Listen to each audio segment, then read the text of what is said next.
So we were talking to an expert, Whitney Inmon, who's a guide on the East Walker River, and we were talking about the rig she uses and wanted to ask her to kind of go through and describe in detail on that rig and kind of what she sets up and what she uses. Hopefully this is something that kind of give you some ideas on your rigging. I'm going to start out with telling you that I'm fishing a 9-foot 5-weight, which is a pretty, it's a great go-to setup because you can cover a lot of water and a lot of different fishing scenarios with a 9-foot 5-weight. That's typically what I have my people fish on my water at home.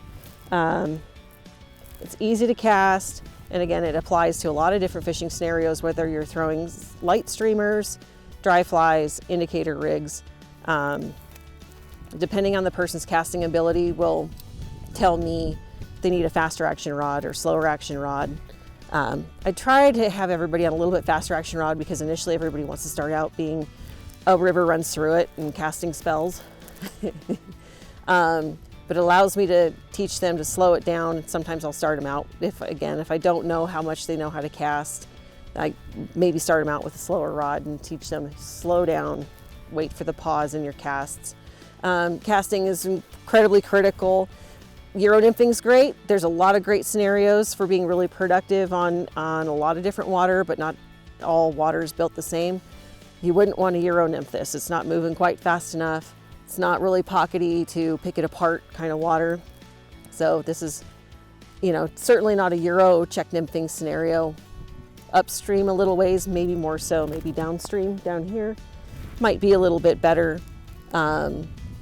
I've certainly used it out here in different sections of this river and it's been productive for me, but it's not always my go-to. So I'm gonna use a weight forward floating line today. I'm gonna just make sure you strip off enough line that you can reeve it through. Handy tip here, set your reel down. And when you reeve the line through your guides, loop it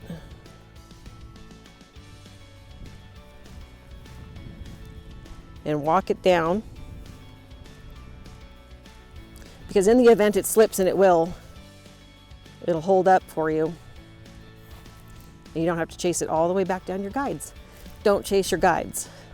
So knowing that this is a 9-foot rod, I like to start out with a 9-foot leader. And when your line has memory in it, don't use your little leader straightener leather patch things.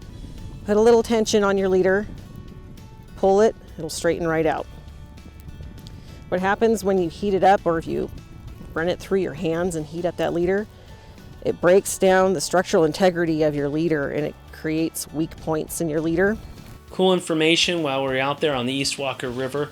Whitney Inmon, who's a guide with the Angler's Edge. She knows that area. If you want to have a guide on the East Walker, let us know. We'll put you in touch with her. She's somebody who is very professional, knowledgeable, has a lot of experience on those waters, and it's just really a lot of fun.